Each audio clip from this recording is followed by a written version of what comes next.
Hello everyone, good afternoon. এখন বাজে 1:30।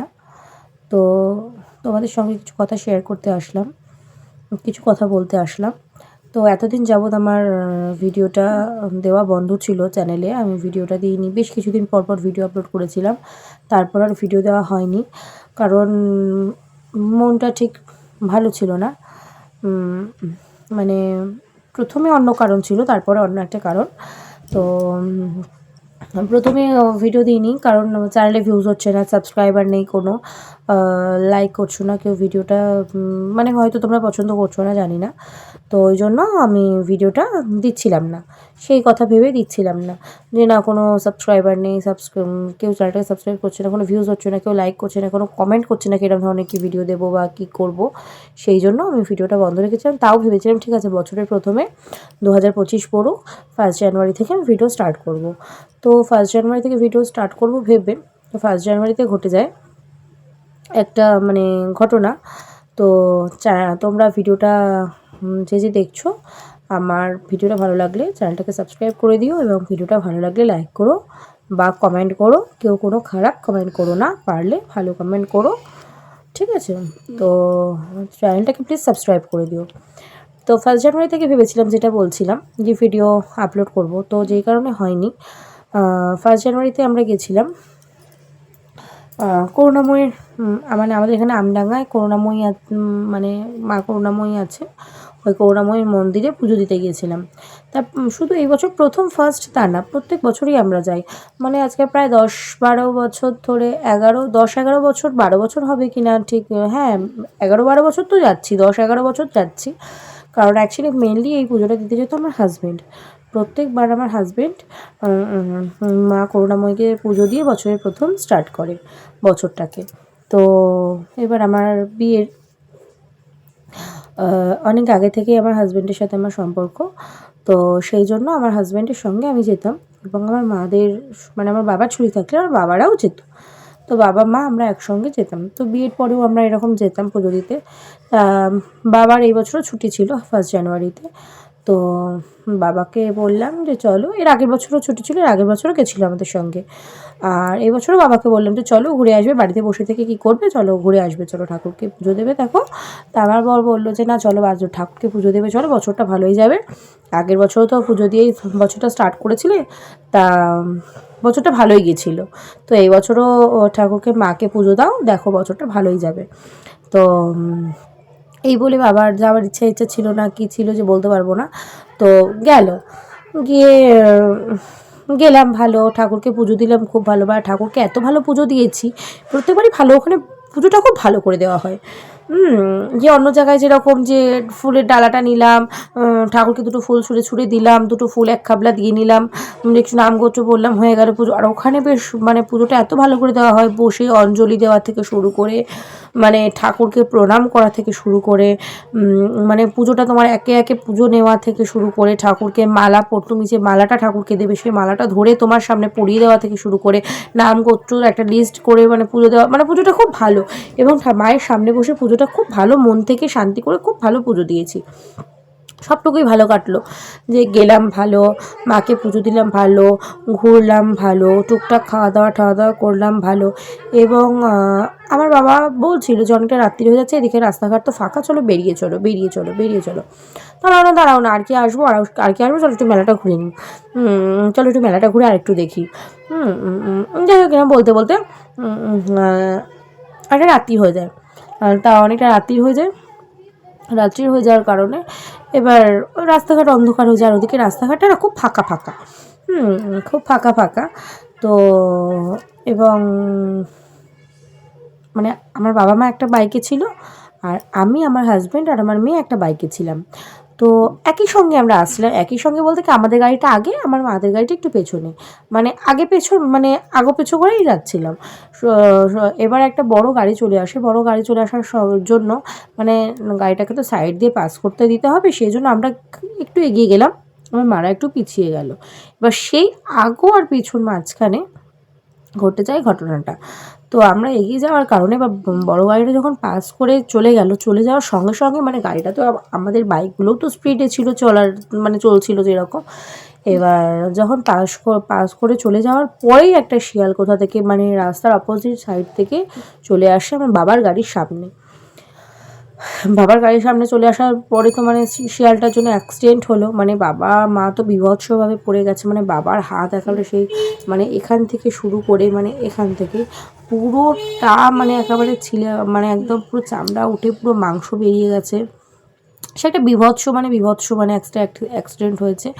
আর মানে এই হাত পা মানে প্যান্ট মানে মোটা যে জ্যাকেটগুলো, সে কী জ্যাকেট বলে ওগুলোকে, ওই ফোলা ফোলা যে জ্যাকেটগুলো হয়, ওই জ্যাকেট বাবার গায়ে ছিল। ওই ট্যাকেট ফুটো হয়ে মানে জ্যাকেট ছিঁড়ে গেছে, প্যান্ট ছিঁড়ে গেছে, মানে হাত একেবারে এত দূর থেকে মানে পুরো মাংস উঠে গিয়ে মানে পুরো চামড়া উঠে গিয়ে পুরো মাংস টাংস পুরো বেরিয়ে গেছে। এই হাত পা হাঁটু আর মা তো অপোজিট সাইডে পড়ে মার এই সবগুলো পুরো মানে গর্ত হয়ে গিয়ে কেটে গেছে।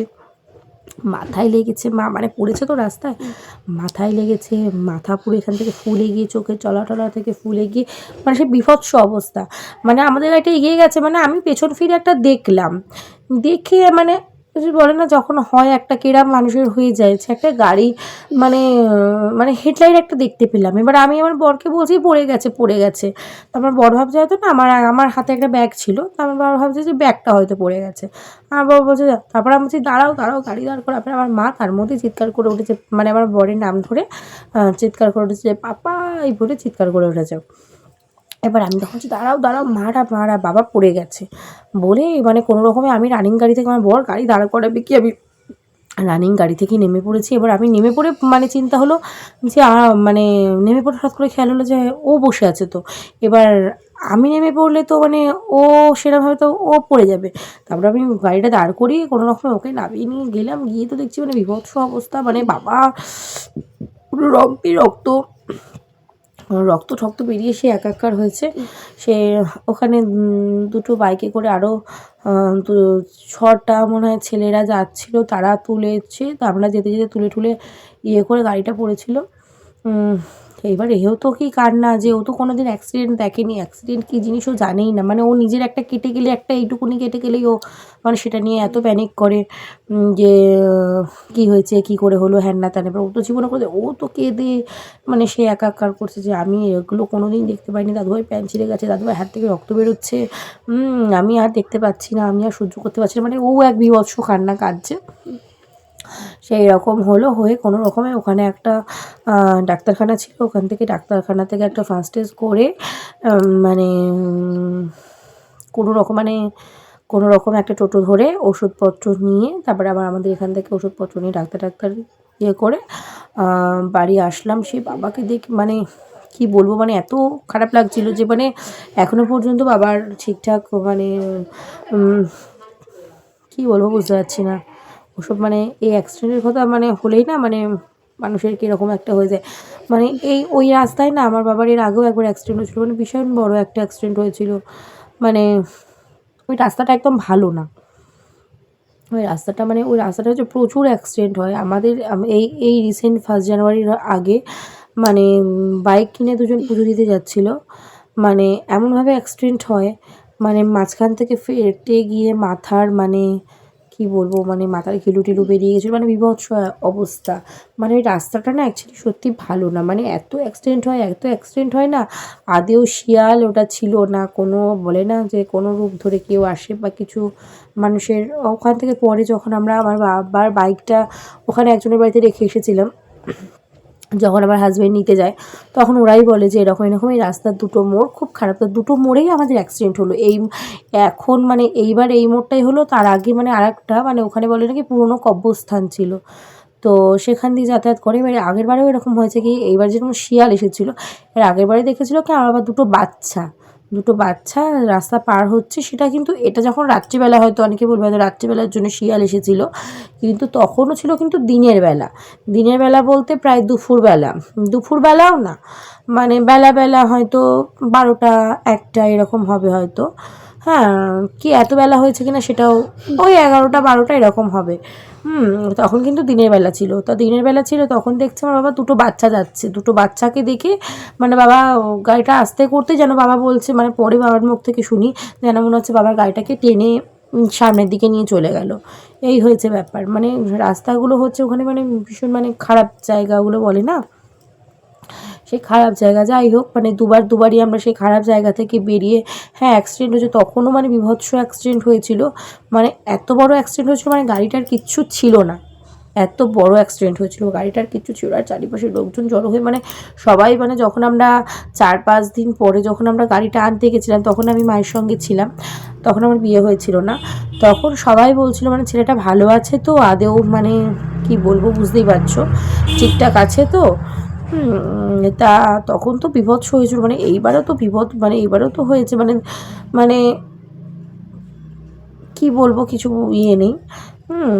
তো মানে বাবা তো মানে এখনও পর্যন্ত আজকে 10-11 দিন হয়ে গেল, 11-12 দিন হয়ে গেল, বাবা এখনও পর্যন্ত মানে হাত টাত ইয়ে করতে পারছে না, এখনও ঠিকঠাক হয়নি, মানে প্রচণ্ড কেটে গেছে। তো পুরো একবারে এত এখান থেকে পুরো মানে পুরো হাতটা, এই হাত মানে টান ধরছে, ব্যথা করছে, অসম্ভব ব্যথা যন্ত্রণা হয়। তারপরে সেই নিয়ে ডাক্তারপত্র দেখাতে যাওয়া এদিক ওদিক, আজকে এইখানে ডাক্তার দেখাতে যাওয়া, কালকে তার মধ্যে সুগার আছে, বাবার একটু সমস্যা হচ্ছে। হ্যাঁ, মারও এখনও পর্যন্ত ঠিকঠাক হয়নি। তো এই নিয়ে মন মেজাজগুলো ভীষণ খারাপ ছিল। হ্যাঁ, আর চোখের সামনে এরকমটা দেখেছি, তার মধ্যে আমার মেয়ে আর করছে যে আমি কোনোদিন দেখিনি, কোনোদিন করিনি। এবার আমি ভাবছি ও এত কাঁদছে, ওকে নিয়ে না আবার ডাক্তারখানা যেতে হয়, তখন তো আর এক রকম, কারণ ওর একটু শ্বাসকষ্টের প্রবলেম আছে। সে যে কী দিন গেল, কী সময় গেল, ওই জন্য ভিডিও করা হয়ে উঠলো না। তো এই কদিনও করা হয়নি, বা দেখি এখন দেবো। বাবার হাত এখনও ঠিক হতে প্রায় অনেক দিন সময় লাগবে, কেননা এখনও পর্যন্ত কিছুই ঠিক হয়নি। মানে মার তো বাবার তুলনায় অল্প লেগেছে, কিন্তু মারই এখনও ঠিক হয়নি, তো বাবার তো এখন অনেক সময় লাগবে। তো যেন তাড়াতাড়ি সুস্থ হয়ে যায়, এটাই বলবো, তাড়াতাড়ি ভালো হয়ে যায়, কেননা তার কষ্টটা তো আমরা কেউ নিতে পারছি না, বা তার কষ্টটা সেই করছে। আর মা সঙ্গে রয়েছে, মাই বুঝতে পারছে মার কষ্টটা, বাবার কষ্টটার মা দেখছে, দুজন মিলে রয়েছে। আমি কোনো পরিস্থিতির কারণে আমি বাড়িতে গিয়ে থাকতেও পারছি না, থাকতেও পারিনি।